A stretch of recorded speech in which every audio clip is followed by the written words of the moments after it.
everybody, and welcome to this week's edition of the Little Guys Home Technology live stream podcast, which is sponsored by AudioQuest, Integra, and Golden Ear, three companies dedicated to high-performance audio and getting you the best sound possible.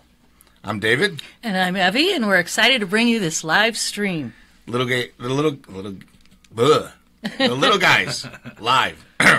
Nice. The Little Guys is located at 191st and LaGrange Road in Mokina, Illinois, just southwest suburbs of Chicago.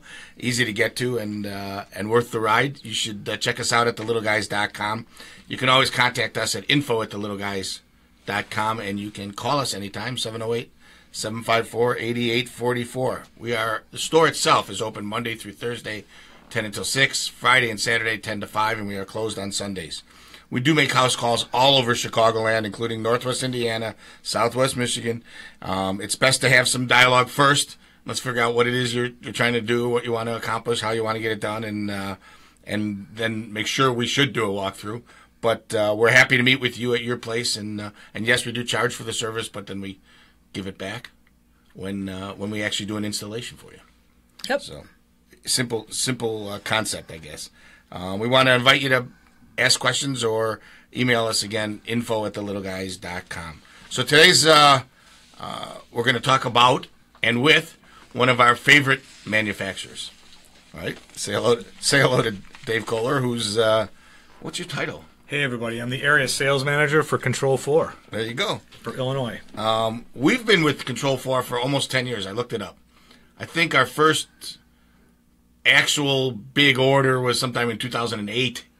Right, so how Control4 started since near the beginning. Yeah, I mean it's been a long time. I mean, there was some chill periods in there while we're kind of waiting for product to evolve and develop and and become a little feel comfortable with the build and everything's okay. Well, like all automation companies, I feel like Control4 was crawling, then walking, and now they are absolutely running. Right. Oh, absolutely. 2004 was when we came to be, and I think exactly right. Every control platform has its trials and tribulations to start, but right now we're pretty much on top of the pile. Absolutely. We're clicking on all cylinders for sure. So under the guidance of their CEO, Martin Plain, who they've become an amazing company. And what's really amazing is how well they interact and play with others. Yeah, I don't know if the general public knows this, that, companies are rivals, even if they don't make the same thing. So it's really been hard over the years to get companies to collaborate with others and, make things work together. And Control4 is just like, they're like Switzerland or something. They work with everybody. They do, just about. You're right. Well, and that's the goal. I mean, what we don't want to do is corner the consumer into a certain product or just say, hey, you can only use what we make. We know that there's a lot of different brands out there, and we want to be compatible with all those brands so that the consumer can have a better experience. So I should have said it earlier, but Control4 develops smart home automation systems to control lighting, entertainment, security, energy, and other connected devices. Right, and yes, they will interact with Alexa. Yes, so I'm going to say Alexa real loud. So if you have an Alexa, you can. No.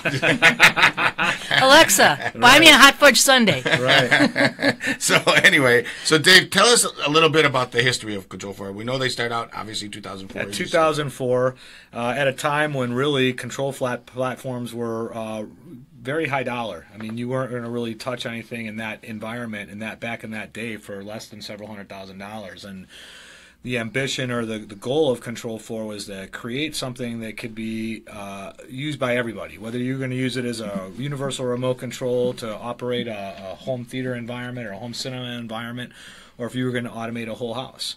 That was the premise behind it as it launched, and we've gained a lot of traction. I mean, of course, like we talked earlier, everybody's had their trials and tribulations. Yeah.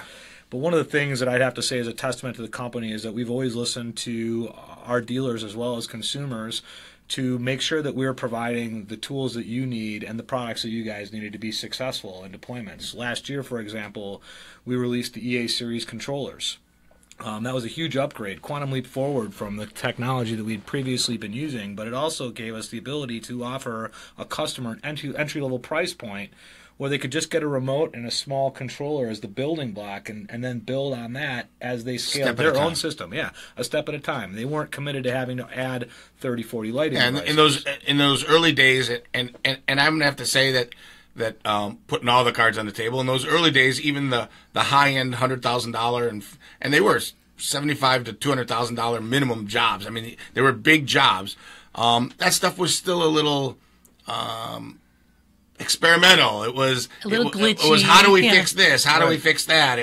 It just wasn't smooth. Like, I mean, computers have evolved, the technology's evolved, the pieces that interact with it have evolved. Yeah. Whereas before, the receiver, the only thing you could do was control it, infrared by putting a little sticker on the front. Now the devices are IP addressable, and they are RS-232, and they do have specific commands that are designed for control. In fact, one of our favorite electronics manufacturers, Integra, who sponsors the show, thank you very much, is one of their main points is that they are they're controllable. Yes. That they give you access, that they make it more compatible with those devices, and while that's not a sexy thing to sell to the public, the reality is it allows the public to interact with their devices, their controls, and make it much more seamless, much more. Absolutely, and I think that is the beauty. So, I mean, when we talk about some of the older control platforms of the past, and I have my experiences, we all know, with many of them. You had a different GUI or a different way to control every device. What Control4 brought to the table, and one of the, it was multifold. Number one, you could walk into your hotel room in Las Vegas and see a control panel which would look the same as it did in your showroom, which looks the same as it does in the consumer's house, which looks the same as it does in your mom or dad's place. It's always the same interface. Yep. So you're not relearning the wheel. A lot of those older platforms, you had to actually design the GUI for the customer. Every single person made a different one. Absolutely, and there was no semblance of order or nothing was the same from system to system. The other thing that we brought to the table was we created a programming interface or software that didn't have to be written in code.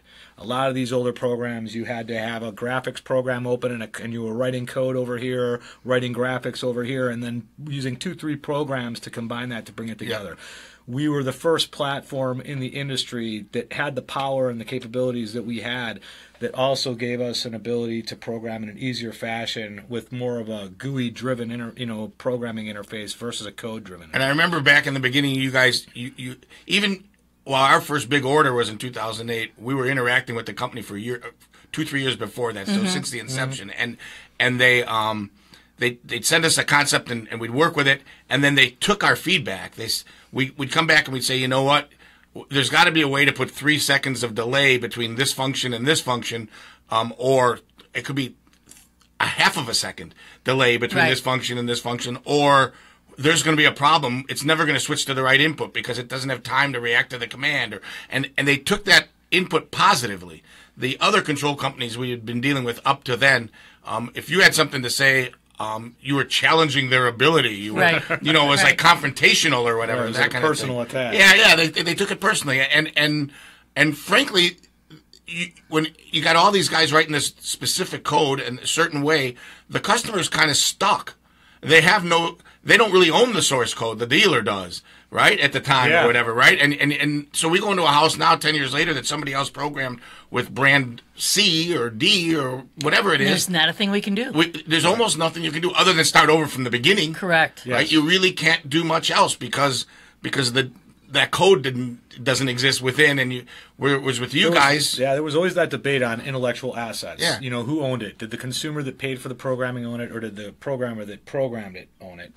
We don't have that issue. And for the record, we always gave the source code to the customer if they wanted. That was fine. If somebody needed to have it for some reason, we gave it to them. But Control4, we've gotten a few phone calls from Control4 where maybe another dealer from somewhere else put in some stuff in the house, and they're no longer doing that.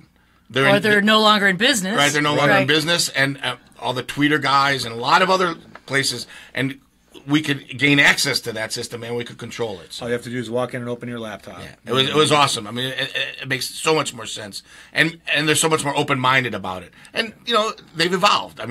Truthfully, there were times where they were a little bit weird about other things, but they've totally evolved. They've become, I think, the consumer's best friend, and frankly, the dealer's best friend, because they've made it so that you need a dealer to interact. Yes. You need a dealer to take care of it and to service it, because they know that the only way that a customer is going to be happy is if they have the support of somebody to take them through the process. 100%. You know, we want to have a 100% satisfaction level from not only the consumer but the dealers as well. And I mean, that's, you know, the consumers are going to be much happy. There's not really, at this age of the, you know, at this day and age, with the technical aspects involved with incorporating lighting and HVAC control, a dealer is absolutely necessary. Yeah. I mean, you can't just set someone free on this stuff. It'll be a recipe for disaster, which is why we have a network of authorized dealers. But we are also very concerned with the consumer experience, and we have an open door policy. We have a customer advocacy program. Like, you know, we listen to feedback from our consumers.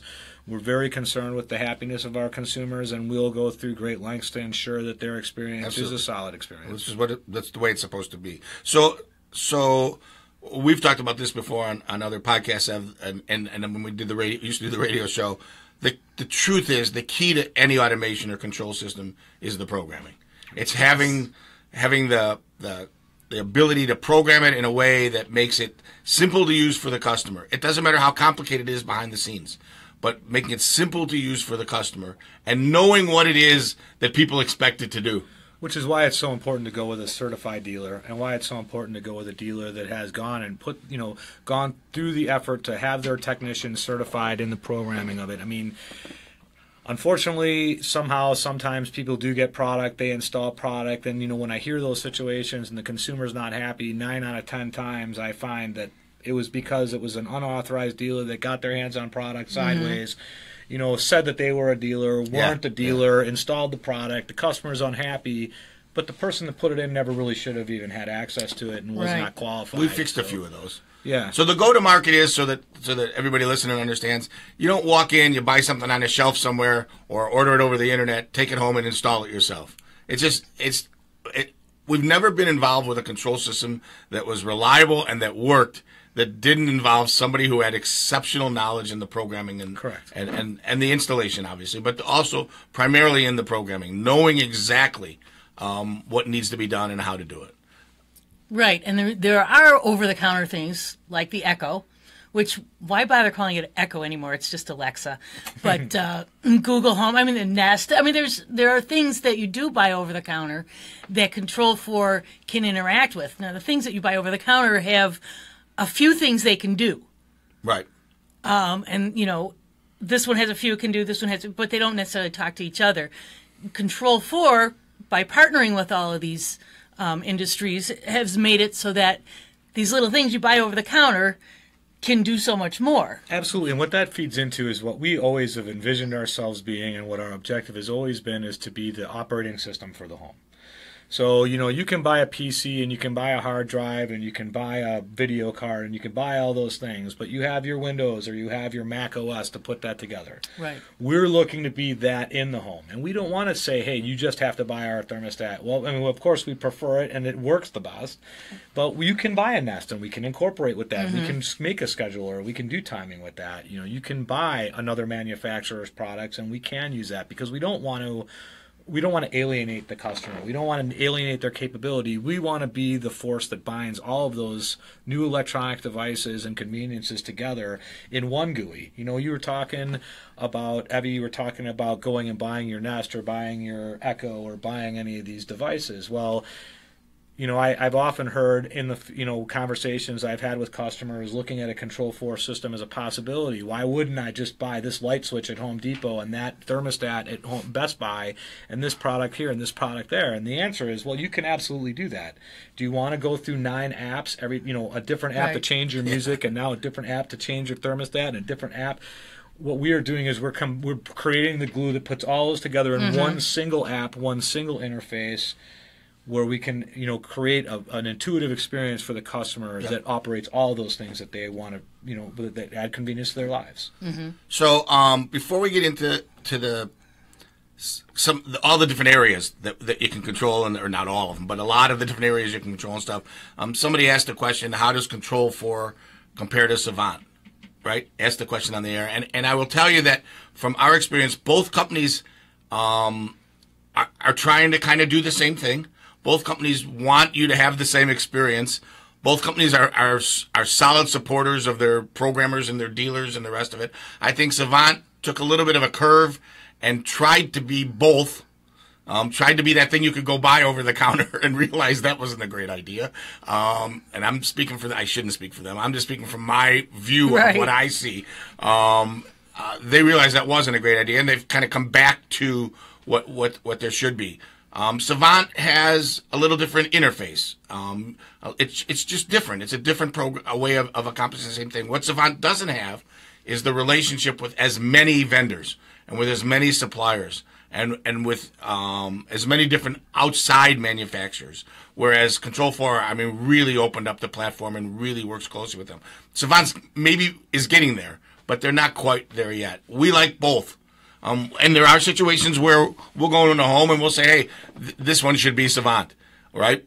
We do a lot of Control4 business and we love the company. But there's a case where Savant, comes into play. And sometimes Savant's the right thing for a specific application. They do some stuff with tiling and beyond control, total customization, to kind of to the next level. We're competitors. Yeah. Right, but so the thing that Control4 did, which I give them a gold star for, was the EA program where it's a starter program, and it's not, okay, here's your starter program. Good luck. Use it for a while, and, you decided you want to do your whole house. Okay, now you have to throw that out and start with this other thing. You can build on that on that Control4 thing, and it lets you get into it for not an insane price, and then you decide, and then you can build as you go along. You can build your system until it's controlling. And it's all okay. There's plenty of room. Your house, your yard, your garage, your car, the world. There's plenty of room for both. Well, they haven't gotten to the world yet. We're working on it. So let's talk about some of the specific things that you control. So it starts out for us controlling a basic surround system, right? Sure. Controlling the interaction with your audio video system, whatever level that's on. If it's it could be just a cable box and a TV, and a sound bar, because you can't have a TV in today's world without at least a sound bar. Right. But whatever level that's on, single room. There's a handheld control, right? Absolutely, and then we also have applications available for iOS as well as Android. So you can use your tablet or your phone to also control the system. You can do that in an unlimited capacity. Doesn't cost more for each one of those devices? No, not at all. You just add it to the system and you run. I mean, that's a great feature, by the way. I mean, I have children. I got 3 boys. Remotes grow legs. I didn't know that when I was single.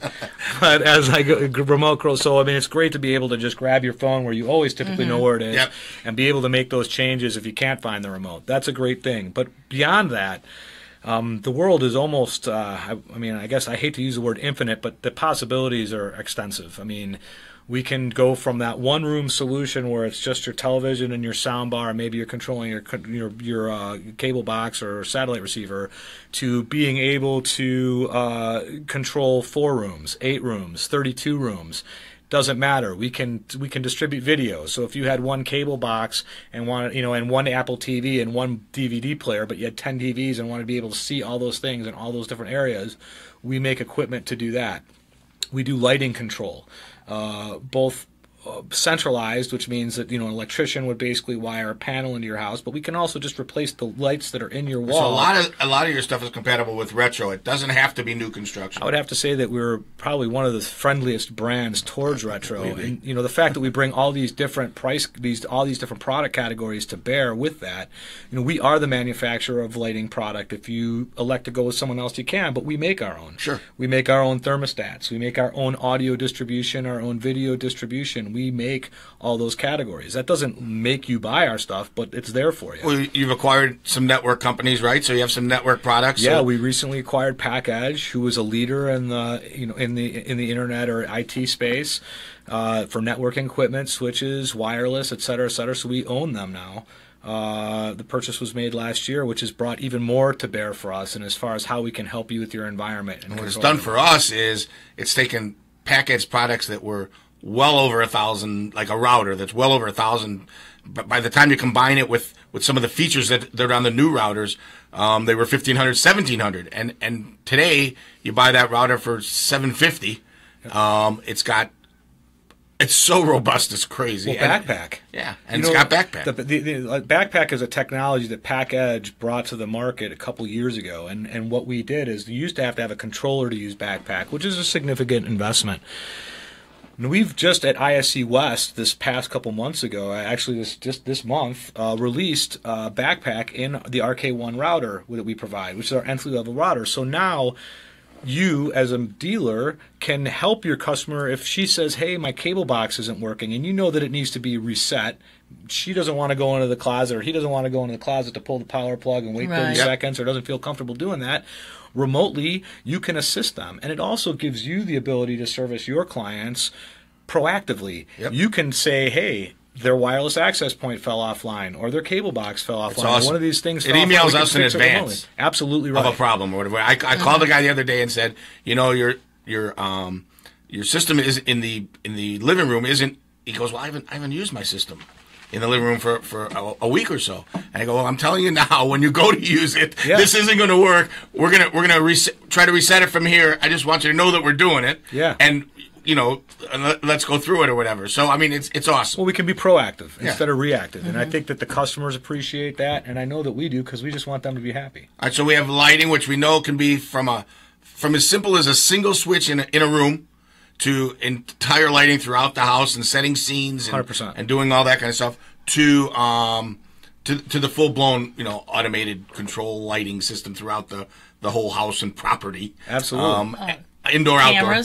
Cameras. Absolutely. Right? Cameras have become a bigger and bigger security system interfacing, so that I can basically arm or disarm my system from here right now up in Wisconsin. I could disarm my system to let somebody in, or I could even give them a temporary access code to enter my house, and I can monitor when they came in and when they left, and that as soon as that code gets used a second time, it expires. Yeah. I can do that with door locks. We are partners with manufacturers like Schlage and Yale, where you can create an access code for somebody as a one-time use because they had to put a package in your house, whatever it is. We can coordinate with motion sensors and different types of sensing devices to let you know that the garage door opened while you weren't there, and that the back door opened, and that Junior's probably home from the bus, and we can then go to the camera and see that, hey, Junior's in the kitchen grabbing a snack, or he just walked in the front door. Well, never mind. Right. So, I mean, there's a tremendous peace of mind element that can be brought about with automation systems. And your team, you didn't go to some off-the-wall suppliers for these things. You teamed up with the big guy, the lock companies. I mean, you're interacting with the guys whose products you're putting in your house anyway. Absolutely. Right. Our list is extensive as far as partners. I would agree with you, David. We have probably the most extensive list of partner products and partner manufacturers out there. One of the cool things is going to the trade shows where it is all, just the manufacturers and it is all the dealers, and seeing the steady line of vendors and manufacturers that come into our booth just to talk to us about how to become compliant with our products. So we've made a huge impact on the market that way.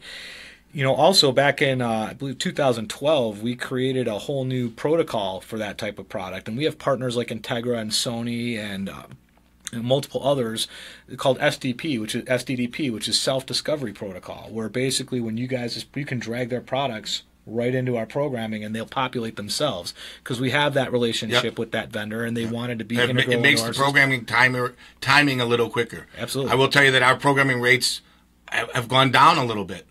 From what they were, because things are a little faster. It does take a little less time to get the name brands, the major products into there. Not the stuff that's 15 years old. That takes a long time. But the current stuff and the stuff that's out there now programs quicker. So, I mean, our rates actually came down a little bit with programming. And that's, frankly, because Control4 has made it easier.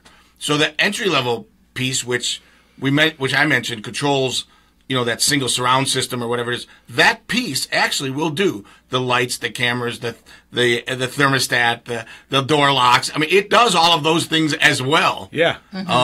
It just in a more of a single room application. Yeah, and you can scale it, outside of that single room. If the single room is an audio video environment, then you can add 10 light switches to it and a thermostat to it and a door to it, or I'm sorry, a door lock to it, and it'll all work great. And then you know what? When your system grows beyond, you say, hey, I want 12 or 15 or 20 light switches versus the 10.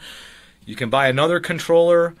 We can basically just morph all that programming right over there, use that programmer as a secondary, or that processor as a secondary to create more horsepower in the system, and continue on. That's the thing I noticed the most in the recent changes in the processors. Everything's faster. Everything. Lightning. People are unbelievably impatient. So, including myself. Says the most unbelievably impatient person on the planet. When I hit a button, why didn't it change? Sure. What happened or whatever, and it may only be a half of a second or a second later that it changes, but it's like I hit the button, and then of course what happens is you hit the button again, and then you hit the button again, and you create all kinds of issues with these new processors. They are so fast. Well, and they have to be, David, because if you think about all the things that little box is doing at that price point, it's really actually stunning. I mean, you're providing an on-screen display for your customer if they want to use something other than a remote control. That takes horsepower, as we all know, to produce graphics on a screen. You have streaming services. We can give you Pandora. We can give you TuneIn. We can give you Rhapsody. We can give you all these different streaming services. That takes more horsepower. So as the demands and expectations of the consumers grow, we really didn't have any choice to, if we wanted to stay on top of the pile where we're at, but to provide that more horsepower, and it's been exceptional for us. It's really cool. I mean, it's fun for us because the struggle in automation and control has always been the reliability. How many times you have to go back out? What do you need to adjust? What do you have to fix? What happens over that period of time? And it's gotten so much better. I mean, besides using something like Backpack or Insight or Sight in Home, Foresight. Anyway, Absolutely. Get it? Instead of something like that where we can dial in and look at the system and see what's going on. Absolutely. It's made our lives easier. It's made our customers' lives easier. We don't have to roll a truck every time. I mean, if we can avoid rolling a truck, we can avoid rolling a truck. It's savings for everybody. It's a good thing. So we do have a question. It says, what is the average cost for audio and light setup? So let's say we're talking one room. So the basic device with a handheld remote, talking $600. $600 for the hardware. Yep. You definitely have a few $100s in programming, and then a light switch is about $150.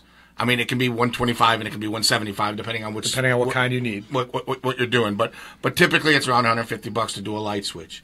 That gives you access to the streaming services you talked about, on-screen display, Android, iOS capabilities to control the unit. You have the handheld remote sitting there if you want to use it. If you want to use your phone, you want to use your control pad, you can do that as well. And we find that many customers do want to use the remote. I mean, they're just more comfortable using the remote for the system.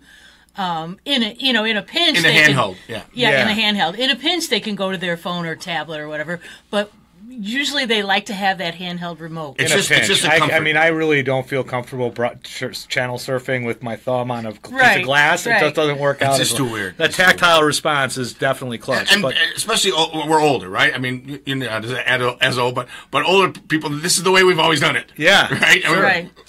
But the huge thing there at that $600 price point we were just talking about was that previous to this, say 2 years ago, you couldn't get half, not even a quarter of the feature benefits that you're getting for $600 today. And it was slower and bulky. It was way slower, and the programming was more tedious. Sure. There was no streaming services. There was no use of your phones. There was no on-screen display. None of that existed. There are still those systems out there. Yeah. That cost the same amount. So I think that even creates a greater value to Control4 and what we're bringing to the table. 100%. And I have to say that the other manufacturers making their products available to you, and you making the interaction part available to them, that's helped speed things up and make things a lot better too. 100%. So, all right. So let's we don't normally do this, but let's give the Control4 website thing. Your website is? It's www.control4.com. There you go. And we're going to... So Control4 spelled out because your It's logo the number is... 4. It's Number 4. Control and then number the number space 4. 4.com. Yeah. There you go. Yep. Because we haven't got our product section up and running yet, so that's why we're doing it. All right, you guys, we're running out of time. We want to thank Dave for coming in his second annual appearance on the Little Guys podcast. We are going to With his 5-minute notice. Right? 5-minute notice. Well, you don't want to give him too much time to prepare, right? Right. I get stage fright. Right. So, Little Guys, 191st and LaGrange Road, where Mokina meets I-80. You can check us out at thelittleguys.com. You can email us anytime at info@thelittleguys.com. And we thank everybody for tuning in and everybody for listening. Hey, everybody have a great day. Thanks. And we are out of here. Bye-bye. Bye-bye.